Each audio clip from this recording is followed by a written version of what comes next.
your host, Charise Beckett, and I am your host, Mark Thompson.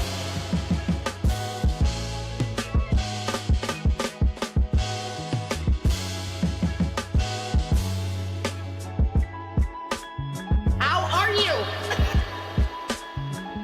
If you focus on what you did in the past,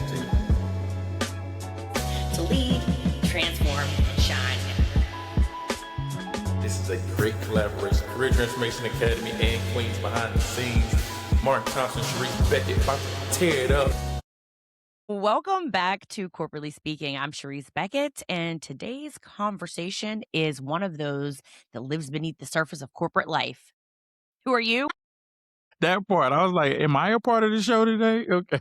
And I am Mark Thompson. Let me get my little piece in there. Sorry, I just kept rolling, right? Just kept rolling. Anyway, today's conversation is one that lives beneath the surface of corporate life. It's not always visible, it's not always named, but for a lot of people, it is definitely felt. We are talking about the politics of being the safe Black Safe. person. And let's be safe. clear, there is not one. Spoiler alert. Right. And, we talk about what that role can cost you over time. Right. Before we get into that, make sure you all share this with 15 people. Like, share, subscribe, hit that notification button, and let people know about Corporately Speaking, because this is great stuff. But this topic, this is one of those topics where the moment you hear, you already know what it is. And when we created this, I was like, ooh, this is going to be a juicy one today. So even if you've It this is. is one of those things, like you said, you know what it is, but even if you've never said it out loud, because, most people who've been in corporate spaces long enough, you've either seen it, felt it, or at some point you participated in it. So this is what we're doing today, isn't it? Where's the hammer at? Bam. Yes. And this conversation isn't, obviously we always want to say it's not about judgment. It's about awareness, because a lot of these behaviors don't start as a strategy. They start out as adaptation. And I say this, and I said it in our last one, we don't create the system that we're operating in. You Right. start adapting to it. And sometimes those adaptations have a negative impact on you personally, but also on everyone else around you. Right. And this is, we talked about, we're trying to play the game, but in the game, we also have to be safe. So what does safe actually mean? What is it? What does it mean? So let's define safe in a real way, because on paper, it sounds positive. It sounds like dependable, easy to work with, professional, but in practice, it often means something more specific. So it really means you don't challenge too much. You don't disrupt the room. You don't make people uncomfortable, which is look, I'm a 6'4", almost 300-pound Black man. It's hard, but you stay predictable. I walk in a room and people automatically clutch their purses. But remember we talked about the glasses? This is my Clark Kent. You said my Clark Without these Kent. on, it's like, oh, Tyrone's here. Like, You said Tyrone.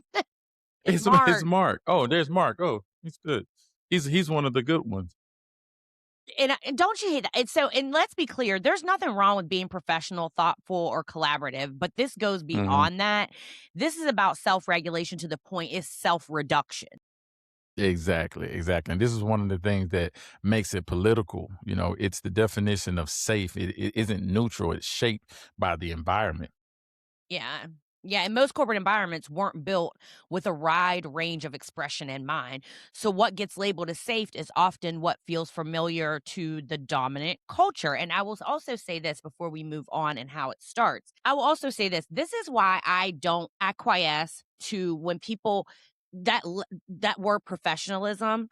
It's for me to have a hard time, because what is professionalism? And what is professionalism, and who defines that? The dominant or the majority define that. And Black people are often not in the majority. So professionalism doesn't always look like the definition of it that is framed in most corporate spaces doesn't always look like what they think it's going to look like. And so I have a big problem with that. I had someone tell me, this is a professional environment. I said, professional is rooted in, I'm not going to say, because I don't want to be, I want to say it in a way, professionalism is rooted in the dominant culture of the environment. And that's a more political way of saying what I really want to say, but you know what I want to say.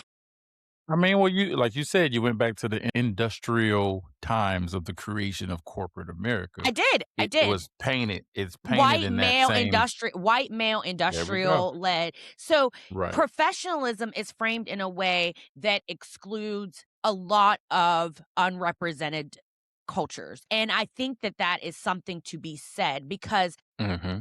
because I use African American vernacular English does not mean I am not professional. Right.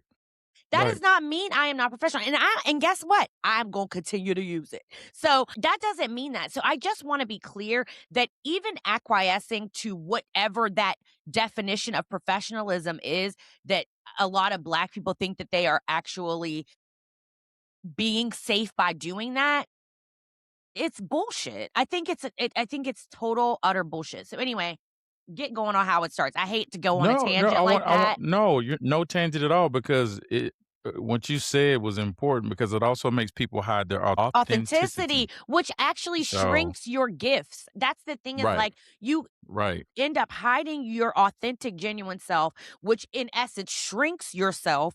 And then you don't express your gifts. So you can't even really operate at your maximum, your zone of genius, because you are mhm, constantly reducing yourself to some level of professionalism created by some people that don't know shit about you or your lived experience.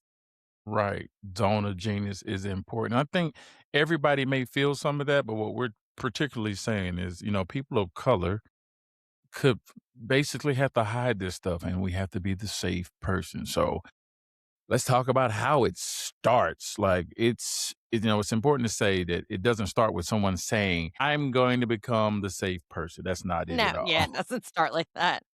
But it does start with feedback. It starts with observation, and you just notice, who gets promoted, who gets visibility, who gets labeled as difficult, and you adjust. And you don't want to be any of that way except to promote it. But then again, we go back to the last episode, jealousy. So it's these different cycles of what you're fighting here. I'm trying to be safe, but I'm also trying to do for my family. Yeah. Yeah, and the adjustments, they feel smart at the time because in essence they are, right? In the moment, they help you navigate in the moment, not the long haul. In Hmm. the moment, they help you navigate the space, I guess, more effectively. It feels more effective. Right, right, and you're not thinking about identity, you're not thinking about survival, you're just thinking like, "How do I stay in good standing?" Which is I think that's every day. You're trying to figure out how I can stay in good standing. You don't wanna get laid off. How do I make sure I'm not misunderstood?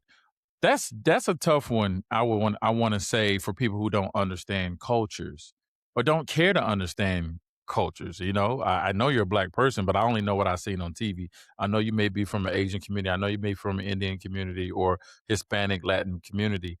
I know to celebrate your holidays, but I still don't understand you as a person. I'm not even gonna do the work to understand. Therefore, there's that gap. But then there's how do I avoid being labeled in this way that limits me? These are tough things in this space of just trying to be a safe person. And we're thinking about that, but the opposite or somebody else, no one is even considering these things. So these are feelings, these are thoughts, this is awareness, this is where we're scared, or fear in the Yeah. workplace. Yeah, and I mean, I think over time those small adjustments like they compound. You soften your tone, you reframe your ideas, you hold back in Hmm. certain moments and then eventually it becomes your default behavior. You just have shrunk. Yeah, shrinking creates depression. I can say that. Oh my gosh, it so does. I mean, I can tell you it really does affect your mental health because you're Hmm. not it's a battle internally and you when you shrink, you're losing. And Hmm. not only that, people are losing the authentic you and Hmm. your greatness. And I just don't think people understand that. And I mean, definitely I've worked with like, people many moons ago, I worked with a woman, and this was a long time ago. And I worked with a black woman who, Hmm.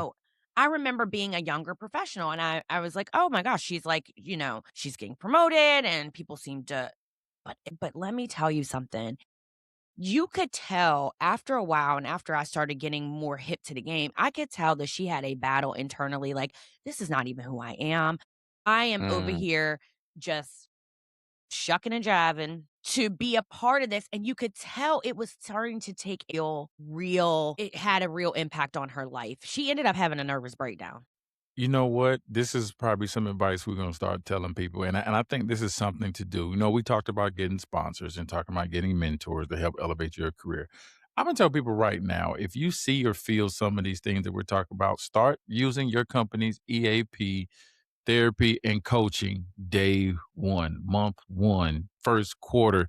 Add that into your 30, 60, 90-day plan. I am doing EAP, and now you have evidence that you're talking to a professional to help you cope with the way your job is going. If you ever get caught in any situations, you have professional documentation that your job has been running you ragged. And this is how you get into these out of these situations or help you, have But the yeah, like, it's the mindset to help. navigate it. Right, that's the Yeah. thing is, like, right, because to me, more than having just the paper trail or whatever, I think you need to have help. You like, I think Mhm. that it is genuinely there to help you, and I think that being able to have someone to talk to and that's why I say therapy is so important because Right. having somebody to talk to about what you're battling because listen, Mhm. is not for the faint at heart. It is just not. And like I said, I mean, we've seen, I mean, over 300,000 Black women have lost their jobs this year and Mhm. have still not found work. And a lot of these people, a lot of these women have dealt with all of this stuff. And Mhm. I mean all of this stuff. And I can't say that there hasn't been a time in my career where every topic we talk about has been something that I have had to experience. Like I know every time we talk about something, I'm like, oh, that happened to me in 2001, or that happened to me in 2007, or that happened to me in 2010.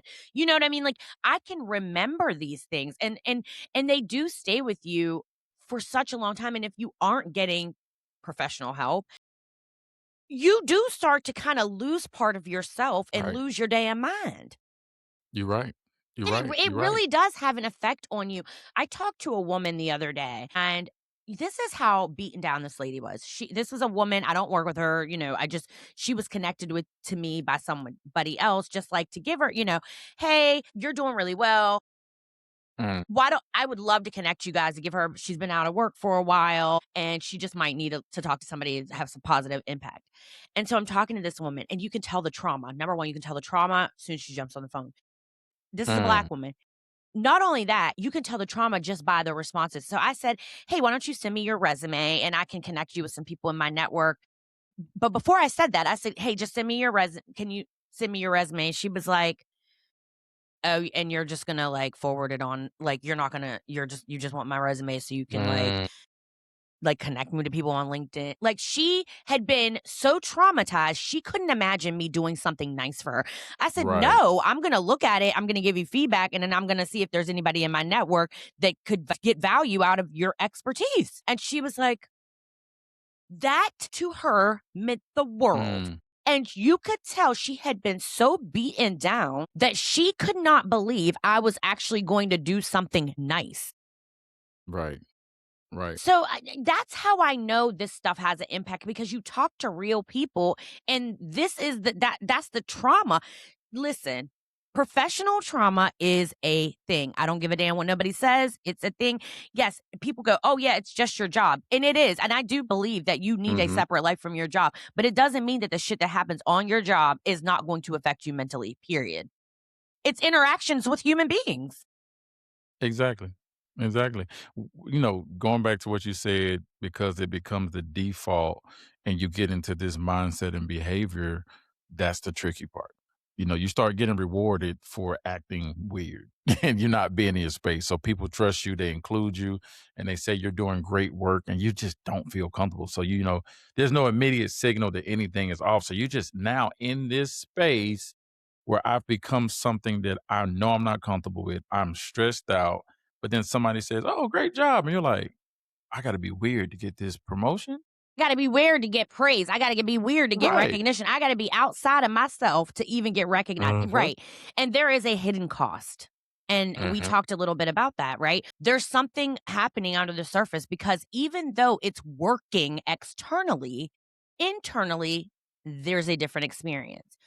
You're constantly aware of yourself. So you're on guard. You're constantly aware of how that is no way to be. You're Right. constantly managing how you come across. You're constantly thinking 2 steps ahead about perception. And that level of awareness is exhausting. It's tiring. Tiring. It is so exhausting because you're not being authentically you. And I'm not saying everybody should have access to your full authentic self. I'm saying you are Mhm. turning into a whole damn different person. Yeah. Yeah, this is why people hate Sundays because, The Sunday okay, scaries. Sunday's scary. The morning is okay, but that afternoon is like, "Oh my god, I gotta Monday." You gotta Oh get gosh. yourself prepared. It ain't about Yes. meal prep, it ain't about rest, it ain't Nope. about relaxation. I'm checking my emails just so I could be ahead for Monday and prepare because I know I have to go put myself in a suit of armor that I'm not familiar with and don't wanna be with. This is how it just creates distance. So, it's not just between me, it's not between you and other people, it's between you and yourself, and that's tough, you start to realize the version of you that's being accepted is just a curated version, and you don't want that, but like I said, you've either monitored and observed people do it and get praise, and you're like, "Oh, man, I want more money, I want more lifestyle enhancements. I guess I better get with the program." And that's not safe for your mental wellness, your health, your peace, your authenticity. Yeah, not good at all. Yeah. I mean, it's sad to see. And that's where it starts to like feel heavy because you're succeeding, but you're not fully yourself. Mhm. Right, and it just shows up in ways people just don't always connect back to what they're dealing with, what you are. So that's where that burnout, the disengagement, feeling disconnected at work, it becomes naturally bad. You It just in does. that situation. It feels naturally bad. Or you feeling like you can't quite exhale, like you always have to be on. That is the worst feeling. I mean, the worst feeling because you can't even Mhm. relax. Your shoulders are up here. You can't even relax yourself. And this is what I want to be very clear about, though. It also affects your work. Mhm. Because if you can't fully relax, and how can you fully think and create your best ideas and your best work if you are, number one, being somebody that's totally, absolutely not even yourself? You can't exhale Mhm. because it's causing you so much anxiety to betray yourself. How Mm. are you able to create your best inventions, your best work, your Right. best ideas? You can't because you're always on because now listen, you know how I feel about brand. I think your brand is important. Mhm. But your brand is your best self. Your brand isn't somebody else's best self. You know what I mean? Your brand is your Right, best right. self. And I want to be clear about that because I think that sometimes people really do think that being another type of person or being somebody else is what brand is. Like your brand is actually transforming into being something that you're not so that you can get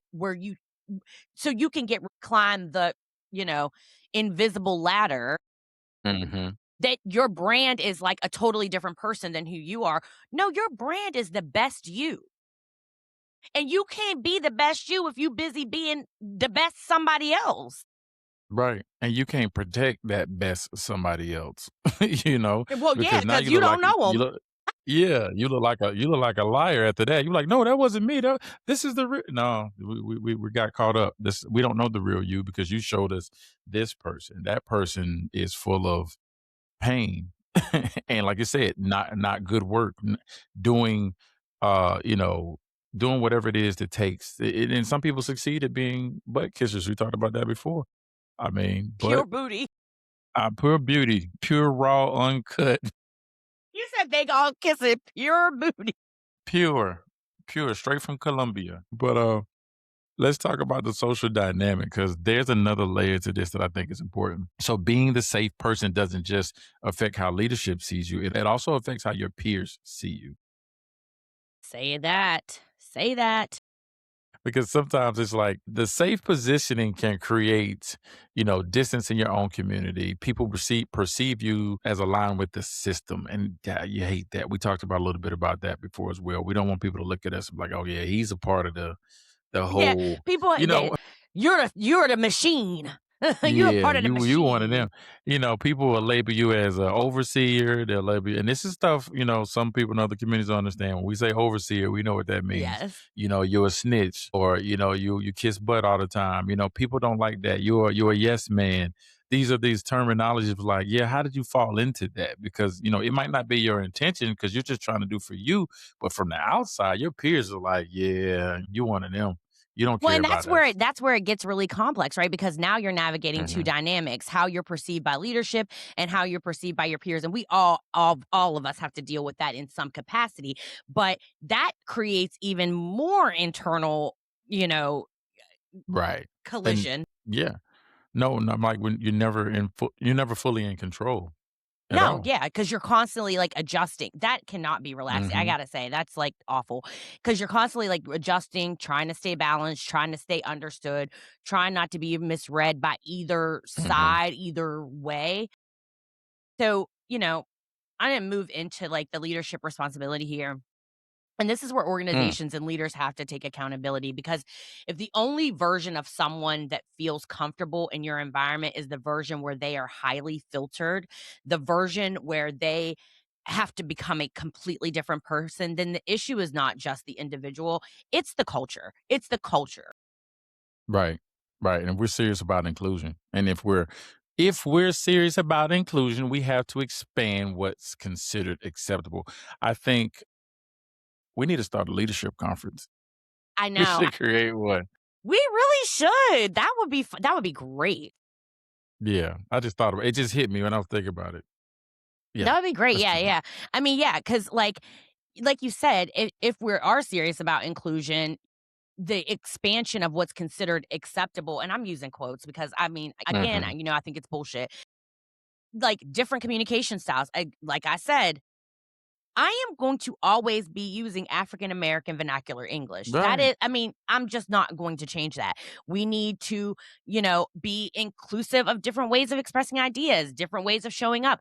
That word professionalism, you cannot weapon in cultures that is weaponized against people. And it's wrong because professionalism comes in all kinds of different ways. And what Mhm. one may see as unprofessional. Now, I'm not saying you need to, now listen, okay, let me be real clear. 'Cause I don't want nobody. I'm not saying that you should come in there and you should come into work and I'm trying to think of the most unprofessional shit I've ever seen in my If you life. was like, "How much money we made?" We made about 10,000 bands, you know what I'm talking about? No cap. Clock it. I mean, you said clock it. Clock it. One of My daughter taught me that one. I was like, "Oh my gosh, clock it." clock it. Anyway, But yes, no, I mean, no, that to me is not even well, I mean, it could be. I don't think it's unprofessional. See, I don't even think that's no. When I say think about unprofessionalism, I'm gonna tell you what I think about. Mhm. I think and see how it has different meanings for different people. Yes, I exactly. I think that, if you come in my office and I'm sitting there and I got a big ass crab boil on my on my big ass crab boil, and I'm sitting around and I got and I have a crab boil and I'm drinking wine and it's 10 a.m. I got you. Yeah. To me, I mean, and that is an extreme, like, but I'm just like, to me, now listen, I'm gonna tell you, one time, me and my team, I said, y'all, I want a crab boil. Let's go to Hot and Juicy. And we sure enough went to Hot and Juicy. We took the Mhm. party to Hot and Juicy. We did, and we ate there for lunch, and it was the bomb. But what I'm saying is like you see how professionalism can have like different ways. I think the system that people often have to operate in, that system created this term, this meaning of professionalism that is not Mhm. culturally rounded. Right. I'm sitting here trying to think of examples as well because I think it's important to kind of talk about some of those things of what we see as them. Like I said, like you said, we have different views. I was just using some of that vernacular, but if I'm R.A. yeah, if I'm using that in an executive board meeting, I'm not being professional. You know what I'm saying? I shouldn't be. Well, they not gonna listen to you because they ain't gonna know what the hell Yeah, you talk. They gonna be like, clock it. exactly. Clock it. What is he talking about? I can't say nothing like that then. Or like I left work, didn't tell anybody, and I came back with a bucket of chicken and brought my kids in because they ain't had nowhere to go for daycare because I'm not being transparent. Like there's some things in that space where I skipped You my said a bucket of shit. shift. That's a true story. I've seen that happen before. That is a true story. Somebody left work on their shift, didn't tell anybody, didn't ask nobody to cover them, and came back with their kids and food and was like, "Yeah, the boss is okay. He's okay with me. We're doing this." And he found out and was like, "Nah, you got to go." He fired her because you can't I just mean, like, you leave can't be popping up and work, like, not tell nobody, then pop for back up 2 with your whole hours. with all Yeah, your kids. I mean, exactly. but Unprofessional. that is like that's more than just unprofessional. Now that just is like a lack of Yeah. judgment. See, that's what I'm saying. We use words like unprofessional, but that's like a lack of judgment, a lack of like communication. I mean, and all of that fits under a bucket of professionalism because in order to Yeah. be professional, you need to be a good communicator. You need to have good judgment. Yep. You see what I'm saying? So no, I think it's just so much more nuanced than people. I think it's more nuanced than what people think, and that's what and that's why I think it's just so important that people open their minds around being more culturally competent because Mhm. again, the professionalism, the definition of that is rooted in a place that is not culturally rounded. And that just is that's how I feel about it. And it pisses me off. Okay, I would give you one. Okay. I'm gonna give you an example. So this lady, so I was explaining a story to somebody and I was like, yeah, he got kind of offended because the guy came in, he gave him some dap. And the person was like, dap. And I was like, yeah, first of all, who don't know what that means? You'd be surprised. Okay, well, I was. I was. They're still stuck on a high five. Yeah, so I said it. I was like, "Yeah," he was like something and gave him some dap, and they were like, "What does that mean?" And I was like dap, like, and I like did the like dap, and they were like, "Well, I mean, I just think this is a professional environment, and we should be using professional words." Number one, do not tone police me. Do not fucking police. Mhm. Do not police Go my ahead. There you words. go. There goes the PTSD. Let's go. Did it? Woo! Came right back out. Don't. That to me was completely culturally not rounded because there Mhm. was no way what I said was not professional. You're Right. not familiar. So don't make my professionalism around your lack of familiarity Right. with my language. Right. Right. That makes sense. That's what I That was saying. this is I know we talked about, the leadership responsibility into this. This is what's important that even when I'm with a company and my employer, my leaders, I said, your team, there is a company culture, there is ethics, there's policies. You can read those policies. They don't go into detail of what you expect as a behavior. So I tell my leaders, I need you to build your playbook that says how to contact me, how to come to work, how to show up, how to communicate, because you're actually breaking it down for those people who are very immature in their professional thinking. Yeah. And that way you can give them governance and guidance to this is what I expect from you. And now you have, because a lot of people just don't know. So if you don't give it to them, and that's what I'm thinking in a lot of companies, you have to actually get so granular to that way. I'm trying to help you be successful. And that's what I think is a part of a leadership responsibility is give your people a chance to thrive by telling them how to behave, how to show up, how to develop, ways to connect, how to connect with me when I'm available, when to escalate, when to be happy, when to be sad. No, I So was when to be happy. So when to be happy. When to be sad. but it just helps Yes. them thrive better because now you're creating the culture. Like we said, the culture has now been dictated. Even if there's still a company culture, you get to make it more A granular for the subculture behaviors to show up. for your people. Exactly. Yes, it is so important, and that also just builds psychological safety within your team as well because you have norms, you all are you know what I mean? Like, anyway, Right. let's talk about reclaiming yourself, Mark. Yes, yes. I know we skipped a lot, but that's good. So So the real question becomes, what does it look like to step out of that? What does it look like to step out of that? Where, like without putting yourself in a vulnerable position, what are we talking about? I mean, I think it starts small. It starts about flipping a switch. It's not about like this flip switch overnight. It's about noticing where am I holding back? Where am I Mhm. editing myself unnecessarily and then choosing in certain moments to expand and not to shrink? And this is what a lot of people get fear they have fear around is just saying what you actually think and not just what it feels, what feels the safest. I've had problems with that because I know again, I walk in the room, I'm the biggest guy in the room. And sometimes I have to say, no.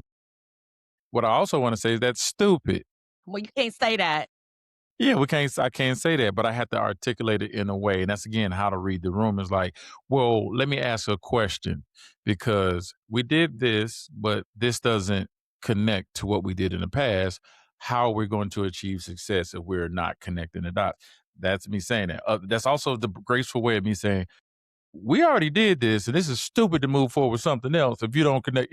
So Yes. again, you got to be able to translate it into corporate terms and not Yeah, or attack. just like, yeah, translate it into a yes. And over time, that does build alignment. Like where and Mhm. how you show up and who you are starts to feel closer to you again when you start to say exactly like starting showing up more authentically like your true self. Yeah, yeah. So we're shutting this down. I'm sorry, we can go a little bit another hour if we wanted to. But just being a safe person can open doors, but it can also quietly limit how fully you walk through them. That's powerful right there. That's super powerful. And the goal isn't to reject professionalism totally, right? Like it's just to redefine it. Redefine it so that being respected doesn't require you to shrink because the cost of being safe should never be losing access to yourself. Great. I think we need to recoin the word safe and it needs to be another word. And that way I think we don't because the word safe, you think of protection, you think of guarding, you think Yeah. of Oh, of course. Yeah, absolutely. yeah. What's another word we could think? We'll think about that. Put that in the comments if everybody can think of something of what is a better word for safe instead of what we're doing today, trying to protect ourselves and being butt kissers. Well, thank you So all for joining us. I know that Mark is going to close us out with all of our handles and all of that. So go for it. yes, yes. So this was another great episode. Make sure if you want more content like this, it is in our links and information under our live Show session. I'm notes. sorry, not Show live, the show notes. notes. I have a lot of show You notes you in there, and literally can't get it's show notes out your mouth each time. it is this long. Yeah, it's a lot. And I didn't realize you had to do that, but that's what YouTube likes. So don't forget to like, share, subscribe, hit the notification bell. Please send this out to two people that you know are interested and would love to hear and see this information. It's a game changer. We're at YouTube at corporately speaking. We're on Instagram at corporately speaking. You can follow Charise at Charise.Beckett and also myself at Career Transformation Academy. I'm also on LinkedIn and Career Transformation Academy and Charise Beckett. You can follow me and Mark Thompson, but I just copy the stuff from Career Transformation Academy and And put it put it on on me. your Right. So we're on TikTok as well, the Blueprint by CTA. I think Sharice, you're on there. I mean, again, TikTok is not our thing. We'll learn it. We'll get it. Yeah, But I barely.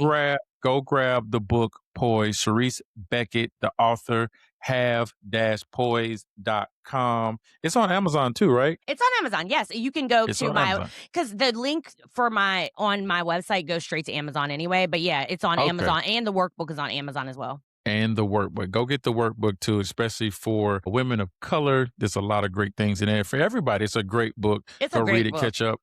Great book. Awesome details. This is how we're going to have a framework for our leadership based on this.